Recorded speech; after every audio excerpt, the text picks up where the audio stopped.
Johnny Hallyday est un chanteur qui change à jamais le paysage musical français. L'Hexagone n'oubliera jamais le passage de ce légendaire rocker et son parcours incroyable. Mais de nos jours encore on apprend de nouvelles choses sur la carrière de ce musicien au talent et au charisme hors du commun, comme par exemple le fait qu'il ait effectué ses tout premiers pas au cinéma à seulement 11 ans. Johnny Hallyday est un nom connu dans toute la France, un nom qui est synonyme de grandeur et de réussite. Si on sait que la carrière de chanteur de l'artiste a démarré jeune, alors qu'il était encore adolescent, tout le monde ne sait pas forcément qu'il s'était déjà essayé au métier d'acteur avant de donner de la voix. Sa première apparition devant la caméra s'est faite alors qu'il était âgé de 11 ans, dans le film Les Diaboliques d'Henri-Georges Clouzot. Dans ce film en noir et blanc, il n'est qu'un simple figurant, apparaissant dans le cours de l'école dans laquelle l'histoire du film a lieu. Il joue donc le rôle d'un enfant aux côtés de Patrick Dewaere et Yves-Marie Morin, observant de loin Michel Serrault et Jean Lefebvre qui faisaient déjà preuve d'un talent indéniable. Le légendaire rocker a toujours gardé un très bon souvenir de ce premier pas dans le monde du cinéma, une première expérience qu'il avait pu effectuer après avoir passé un casting grâce à sa tante. C'est cette dernière qui l'y avait emmené dans l'espoir qu'il serait accepté, elle ne s'était pas trompée.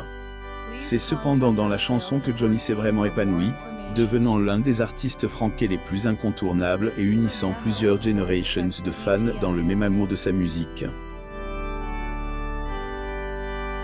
Mais cela ne l'a pas empêché de s'essayer au métier d'acteur à plusieurs reprises.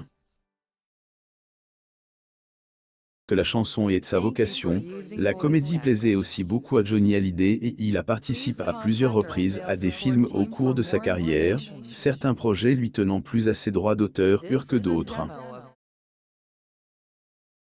On retrouve ainsi dans des films tels que Les Parisiennes, Chercher l'idole et D'où viens-tu Johnny, dont les scénarios tournent principalement autour du fait que le taulier soit en train de devenir une véritable idole.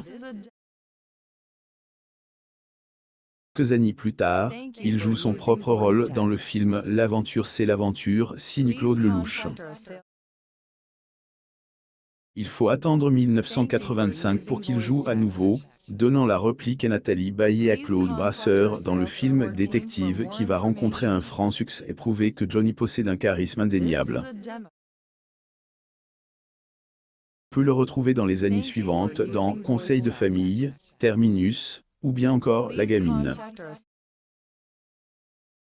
Au fil des ans, il va continuer à apparaître dans de nombreux films, parmi lesquels on retiendra notamment L'homme du train de Patrice Lecomte pour lequel Johnny obtient le prix Jean Gabin ou bien encore Vengeance, un film hongkongais qui l'a beaucoup touché et dans lequel il a été fier de jouer.